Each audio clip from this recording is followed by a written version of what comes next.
This past month, we would hear rumblings of a decision that could forever change the landscape of hockey. That is, that the NCAA would come to a decision to create a formal vote on whether or not they will allow CHL players to become eligible to play college hockey. Because in the past, if a prospect like McDavid were to suit up and play a single game in the OHL, he would then be ineligible to play in the NCAA. In other words, McDavid was banned. Now, for a prospect like McDavid, it didn't really matter that he was ineligible, as he was destined to play in the NHL straight out of the draft. But for many prospects, this was groundbreaking news. A decision that could have the potential to bankrupt junior teams, propel more prospects into stardom, and end the careers of others. So the question is, why? Why does this vote carry so much weight? And how can it possibly have that strong of an impact?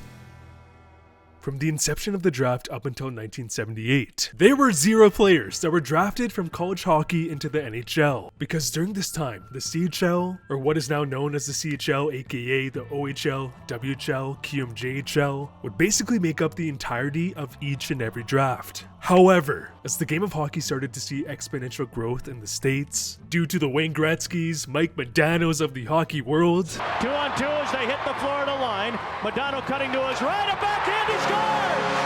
we would eventually see the NCAA not only as a viable option for prospects, it would slowly but surely develop into a premier option for top prospects. Rod Brind'Amour would fast forward the program, Billy Guerin, Paul Kariya would say screw the WHL, I'm going to the NCAA, and considering that he was one of the greatest prospects to originate from British Columbia, this decision was earth-shattering.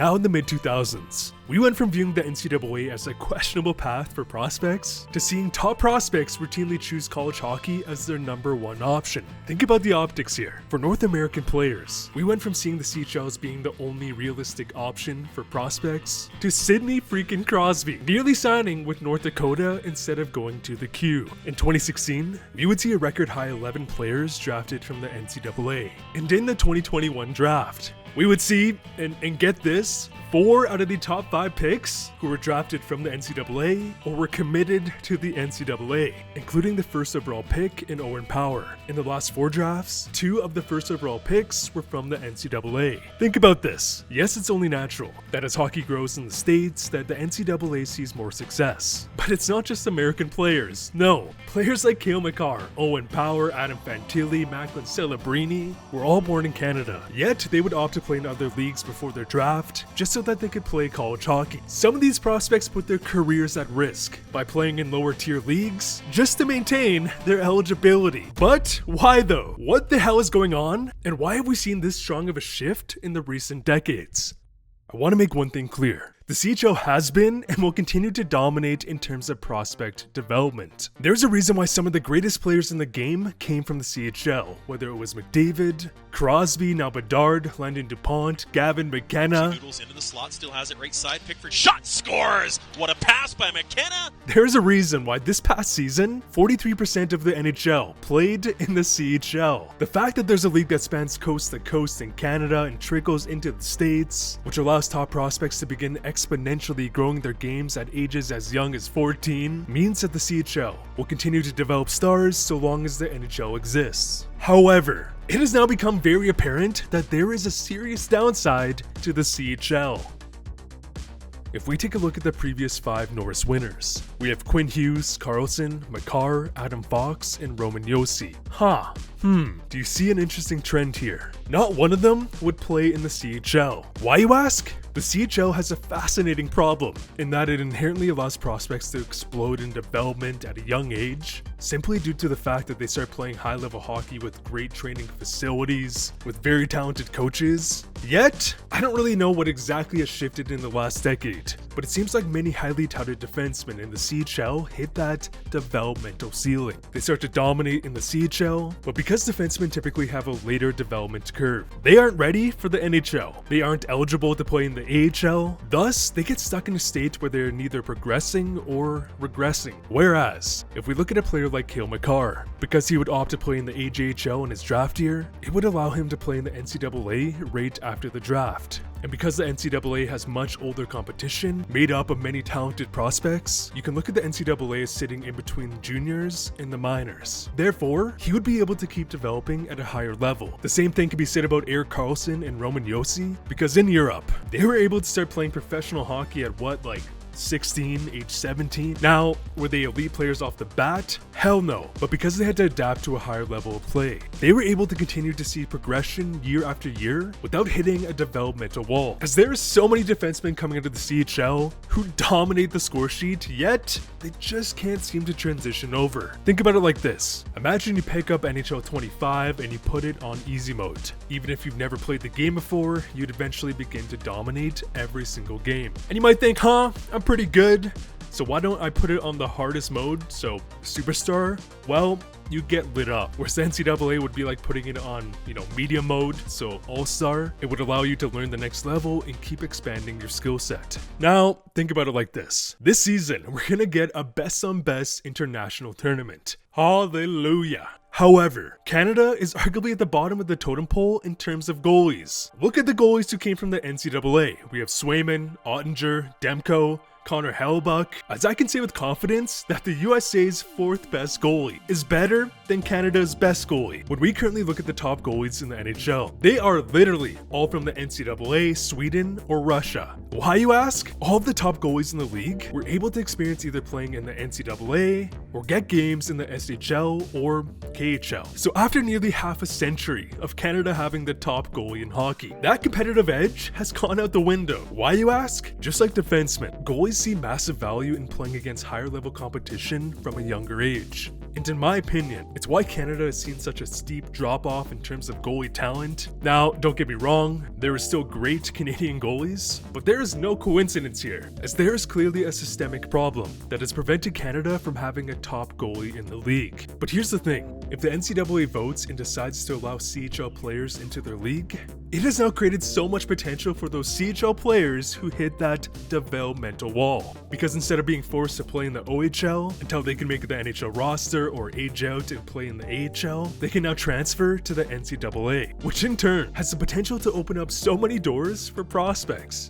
And allowing more options can only lead to good things, right? Well, it also has the potential to be very destructive.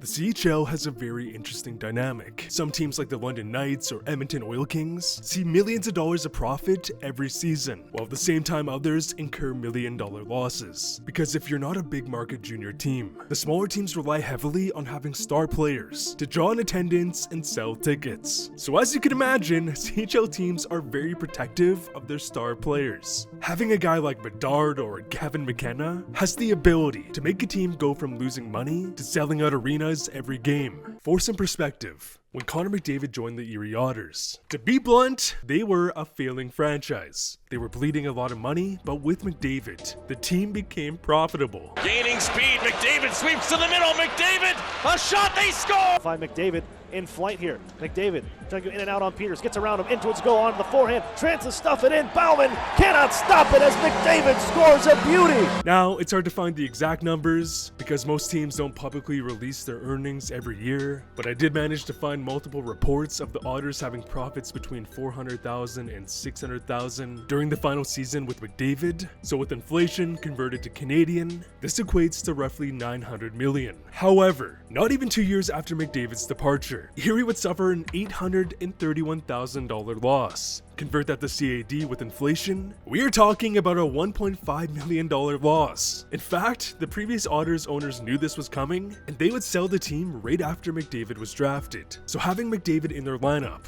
would roughly equal the difference of $2.4 million.